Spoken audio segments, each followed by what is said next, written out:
The foreman thought as he sat up, nothing but the darkness for company, and the only light piercing it coming from his helmet. The memory of the last 15 minutes was hazy best. Thankfully, he held up the CB radio. The radio device strong enough to travel beyond the underground and concrete. He switched to a normal channel. Hello? Hello? Anyone there? Ah, shit. Changing the channels didn't really help. He switched the device to the red channel, the one that hasn't been used since the 70s. Hello? Hello?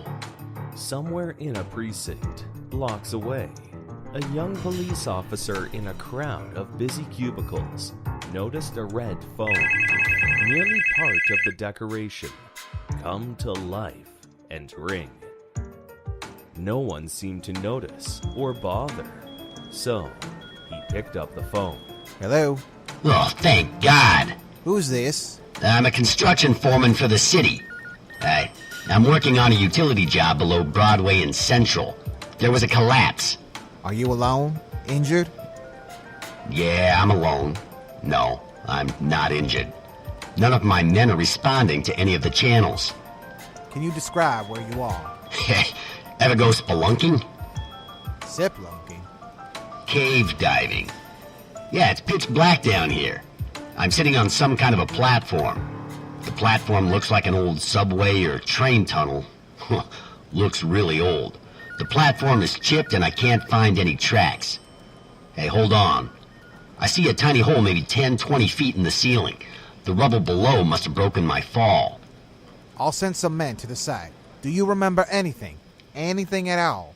The foreman tried to think. His head ached from the effort. I remember it was a normal job. There was an obstruction and we used some dynamite. And then, well, here I am in the middle of nothing. Why don't you try looking around? Try to find an exit or some kind of marker to help us find you. I'll find my men first. There were about 10 of us. Yeah, I'm fine right now. I'll send someone out to investigate. I'll be by the phone. Thank you. Now I'll just clip this here and now to find some way out. The cop walked up to the captain's office and opened the door. Sir? Problem? Yes, we, have a situation.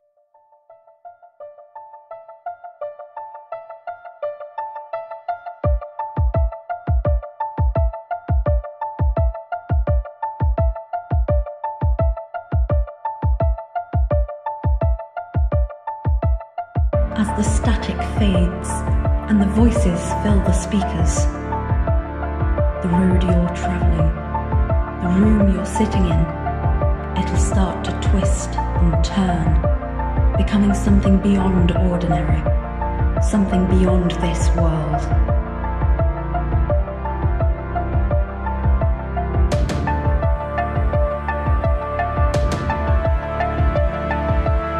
Join us as we travel beyond the stars, deep underground, or in the innermost depths of the human mind.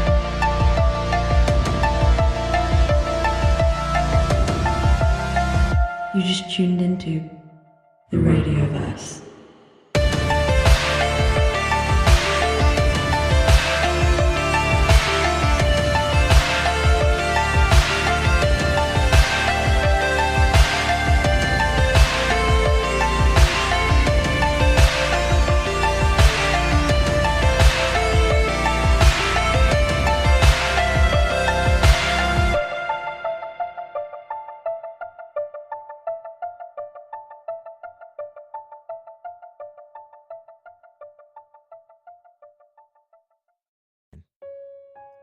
The foreman found an edge.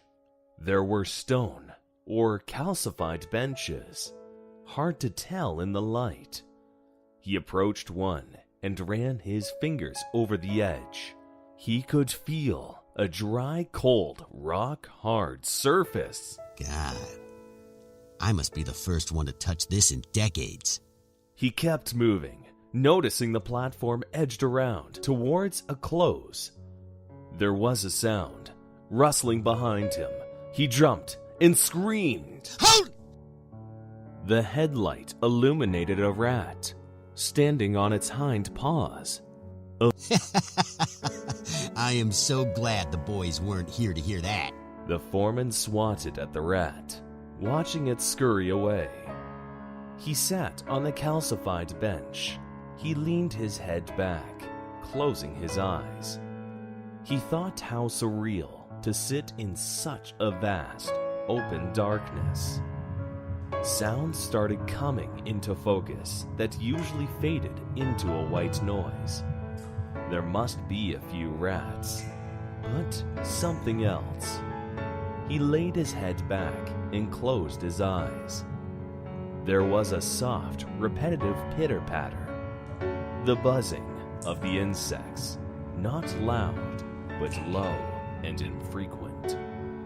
An entire world below the surface, just waiting to be heard and seen, forgotten to the constant pace and buildings. He couldn't see beyond a few feet. The darkness had a hazy quality to it. No point in shouting. He couldn't hear anyone. Standing up after a minute, he started towards the edge. There was a cave-in. Looking up at the arc where the tunnel must have been. Scratch that way out. He lowered his light towards the ground. He saw nothing but the dust, rubble, and a ladder? That might be a way out. Staggering over to the edge, his vision scanned alongside a ledge. The light didn't reach the end. He had to think. There didn't seem to be a way forward, except down.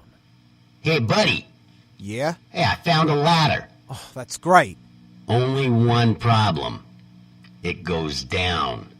The officer was surrounded by a hive of workers running around like a madhouse. Sleeves rolled up, cold sweat on the back of his neck started to climb down his back. Wait, what do you mean it goes down? All roads go somewhere. Hello? Hello? What the hell do you mean down? The officer shook the phone in short, violent jerks. Yeah, The damn crowd it! around him stopped moving. They waited with bated breath. The officer put the phone down and ran his fingers through his hair.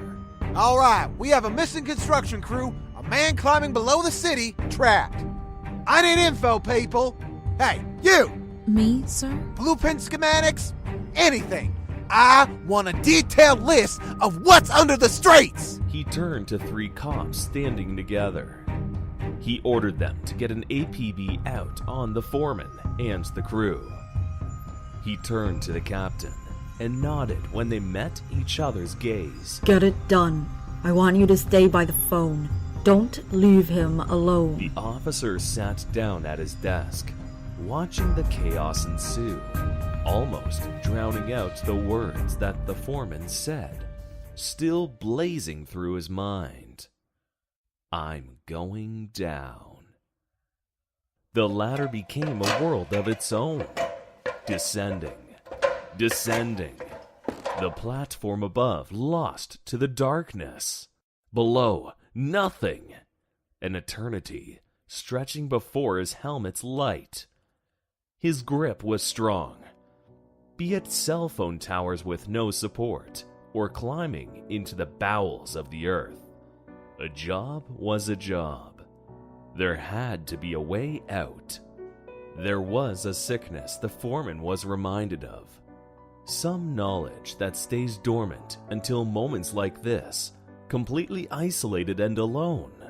Sensory deprivation, extended time in the darkness, lack of sensory input, causes hallucinations, lack of balance, distorted thoughts, even madness. Each time his foot hit a step, a loud ring echoed, seeming to go on for eternity. The repetition of these sounds started to disorient the foreman. He wondered if he let go, would he fall forever? if there was anything above or below him. Was there a world beyond this darkness? His heart started racing. His mind overwhelmed his senses. His hands slick, wet with perspiration. His breath haggard, exhausted, until his foot touched something flat. He skidded for a second, almost falling on his back. The light flashed upward, stretching endlessly beyond the range of illumination.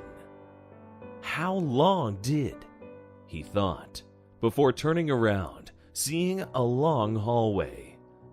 There was a canal next to him, a slow running stream of water.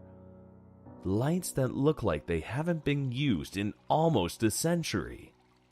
The brick ceiling, parts covered in a type of gray fungus, enclosed the foreman in a small passageway. The only direction was clear. The foreman picked up the radio. He waited for a minute as he started to walk down the hall. Hey, you still there? What's your status? I found an intact passageway at the bottom of that ladder. Are you walking down it? Yeah, I'll be honest though. I'm freaking out right now. Just stay calm. We already sent dispatches to your location. Yeah, I know. It's okay. You're gonna get out of this. What do you have on you? Dynamite, a hammer, a pack of cigarettes, and... Nah, that's it. Vague recollection of lending one of the workers his lighter earlier that day. He took the hammer out, holding it in his hands. He felt a little better. What do you see? He heard the voice ask. He looked around, the light taking in the gray concrete below him, the canal that wouldn't reflect his headlight, and the fungus on the bricks. Just a dark, spooky hallway. There's a series of lights in a canal. It's not reflecting from the headlamp. I'm guessing there's a generator down here, but none of the lights are on. I sent some of my men to find schematics on the location of the tunnels you should be in. I hope you sent them to City Hall or the library. Why is that? Now the brick and those lights look old, older than trolley cars. The city has schematics and archives on these types of places. I know what you mean. I'll call back in a little. Be careful. Please, hey! Don't go. The line ended before the foreman was lost to the silence of the slow-moving canal. He didn't press the button to be heard. I'll talk about anything mundane. Just don't leave me alone down here. Sir, complete destruction of the sat. There wasn't a way to the foreman or his crew. Bodies are thought to be trapped beneath the rubble. I don't know what to say. We can't find anything at all the equipment. It's just scattered. We're clearing the rubble to assist in any engine. What do you mean, trapped behind the rubble? We can hear them calling for help. Don't just stand here! Get on it! The line died. The officer collapsed into his chair, holding up a water bottle to his forehead, hoping the cold might dull his headache. He saw 3 of his interns walk up, the ones he'd asked to get any blueprints or layouts of the tunnels. He's been a cop long enough to understand a blank expression. They couldn't find anything. 2 cops and another intern stood right in front of him, not with convincing looks. Are you back from the library? What do you have? They all talked over each other. He held up his hand. The girl from before stepped forward. No records of a tunnel before the sea line was put in 19... Give me the transit map and anything. I don't care if it's a goddamn hand-drawn map. Find it! I'm sorry for yelling. The city kept building on itself. There might be service tunnels that he can use to get out of whatever he's in right now. The foreman wished the hallway didn't end. He saw the canal turn into a waterfall, a ladder built into the wall, only going down towards the darkness, with the spray of the water and the smell of something damp and lifeless filling the air. He wanted to wash his face, drink, but there was no telling what was in that water. Better not chance it.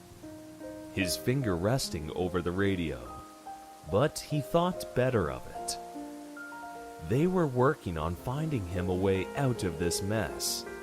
He couldn't cry wolf every time he felt scared. How far does this go? At least I'm not trapped in a small room again. He descended.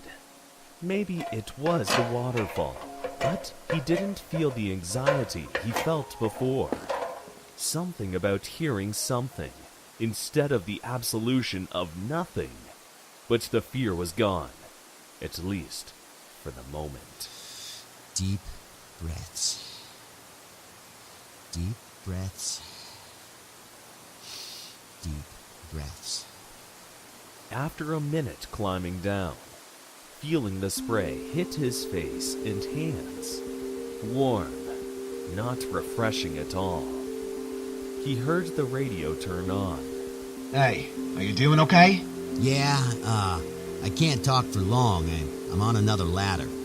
Going up? No, down. Here, listen. What the hell is that? A river? Something like that. I think it's a drainage pump, but water always goes somewhere. And I'm gonna follow it. Good plan. I'll search for any cisterns or release valves. By the way, the rescue team made contact with your team. They're alive? Oh, thank God. We'll keep you updated. I'll keep doing whatever this is. The radio went silent, his headlamp resting on the rushing water, holding on to the ring for a minute before attaching the radio back to his belt. He could feel relief wash over his mind. They're all right. Descending again, counting every step. Is that it? His foot pressed down on flat ground. Letting go, he instinctively closed his eyes, anticipating the fall that never came. Solid ground. It was hard to believe it even exists. He looked up to see the towering darkness. How far did he climb? He couldn't even see the beginning of the waterfall, just a downpour. There was a massive pool and a path that seemed to circle around it. As he walked alongside to the outer edge, he could barely make out how large this room was. Just how far underground was he? Running his fingers over the mortar, he whistled. This place really is something out of this world. Just look at the bricks, the mortar. How old are these babies? Looks like the water keeps moving. He turned around and walked towards the converging points of the path to another tunneled hallway. He heard something, turning around towards the pool that became a river. He thought he saw something slip under, but there was nothing there. The water didn't even look disturbed. Oh, this goddamn place is gonna give me nightmares for the rest of my life, I swear. Turning back towards the hallway, he heard a blood-curdling shriek that shook the foundation around him, causing him to collide with the wall. Sir, there wasn't... I don't know how to tell you this. There's nothing here! Then, who was calling from behind the rubble? There was a silence that overtook the precinct. What the hell was that? The light went wild, searching everywhere for the origin of the sound. Nothing. When he looked ahead, he saw a silhouette. It resembled the outline of a person. The foreman ran. He saw something. Someone. He could recognize the outfit. When the face came into view, everything about it was wrong. Doug? The man's face was purple and red. His eyes were bloodshot. Even the way he walked was wrong. More like a marionette on strings than a person. The red eyes glowed in the dark, piercing the darkness. Hey, Greg. Come on. Follow me. The voice was different too. Out of harmony. The words sounded like they fell out of his throat. Doug, what are you doing down here? How'd you get here? The foreman stepped backwards, the light still trailing on Doug. He could feel his grip on the hammer tighten, so much that he saw his hands start to turn white. Doug smiled, a smile that seemed larger than his face, as he staggered towards the foreman. Each step drew a layer of fear. The darkness still hasn't claimed on the foreman yet. I asked you a question. What are you doing down here? What happened to your face? That's when the foreman screamed. He saw something behind Doug. Something attached. Stepping backwards, the foreman tripped, falling on his back. He saw the light illuminating the ceiling. While he staggered to sit up, he saw something emerging from the stream. A tentacle. All he could do was scream. Huh? Oh, shit! What do you mean we don't have the authority? The mayor said the tunnels under the city are unstable. Unstable my ass! We have men trapped down there! Emergency workers are just waiting! What's the problem? That's all the answer he's giving. The phone line ended abruptly. The officer screamed and threw the cell phone at the wall, watching it explode in a few fragments. My phone. What? That was your... I'm sorry. The department will replace it. The officer leans back on his chair, running his fingers over his forehead, ready to count the wrinkles he could feel. I found something unorthodox. What are you talking about? Here, look. She pushed the laptop she was working on into his lap. He looked down and saw some strange occult website. He threw up his hands. He had enough to deal with. She sounded annoyed, but determined. Complaints about strange noises under the city, 1927. Construction worker complained he heard voices and a bell like a dragon or the devil multiple times. The officer looked back at her with a frustrated expression. She just scrolled down. Read the next one. Lost crew, 1947. A crew fixing the tunnels went missing after an accident. Locals claim to hear them talking, screaming in the... How many are there of these? It just keeps going and going. Watch this video. A GoPro came on. A man and his two friends lost in a place that looks like it could match the description of where the foreman was trapped. They were laughing and talking until a shadow passed over the screen. The screen went black. The next shot was the two friends looking for the third, shouting and calling for him, until a silhouette appeared at the edge of the tunnel. They ran towards him, but the face, the voice, it was all wrong. He lunged at the other man and carried him off into the darkness, flying, almost like he was on a bungee cord. The man with the GoPro ran out, and the feed died. It came on again, with the police carting him off, screaming like a lunatic. When the video ended, the officer could feel the goosebumps on her body rise. This wasn't from the site. This was from an evidence locker. Listen, this could just be some college kids shooting a film. Sir, there's more. History of some kind of monster with the Carnacy Native Americans of the Lenape. They relayed a warning to the Dutch when they bought Manhattan. The Dutch even mentioned missing settlers. Whatever this is, it's been going on for a long time. Another phone call. He lifted a cell phone to his ear and heard the firefighter from before. Are we going in? Well, did the mayor say anything different? Off the record, maybe I misunderstood him. The officer spoke, but his voice was cracked. Still looking at the screen, unable to look away from the words. Missing, presumed dead, ghosts, conspiracy. What was he supposed to do? Endanger anyone else? Stand by. I'll keep you updated. 10-4. The foreman sat up and saw Doug was gone. In fact, the entire hallway was empty.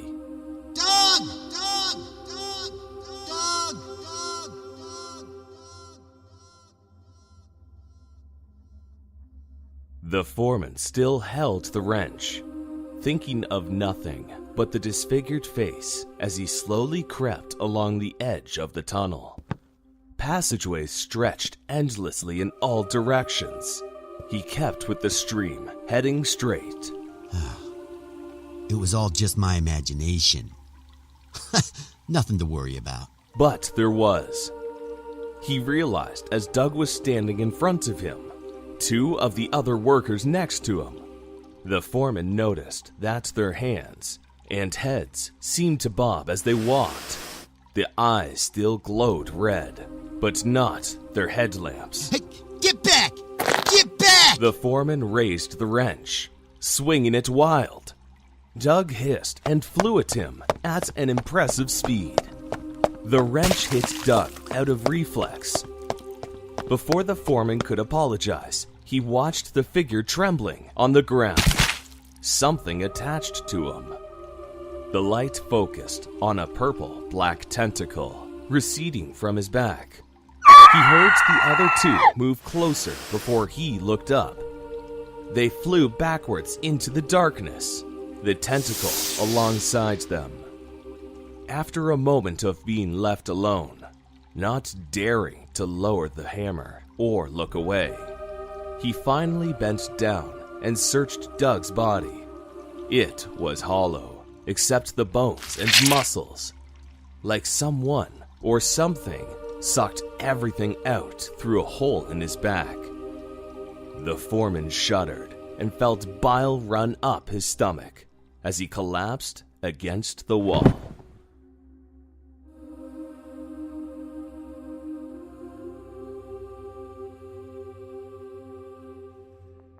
Radio Communication Part 1 was written and directed by Justin Morton, produced by Sasha Bloor, edited by E.S. Henry, Justin Morton and Sasha Bloor, with sound effects from Epidemic Sound.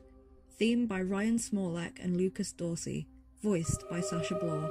Starring E.S. Henry, Chris Datterley, EVH, Sasha Bloor, Megan Taylor, and narrated by Matt Raftus.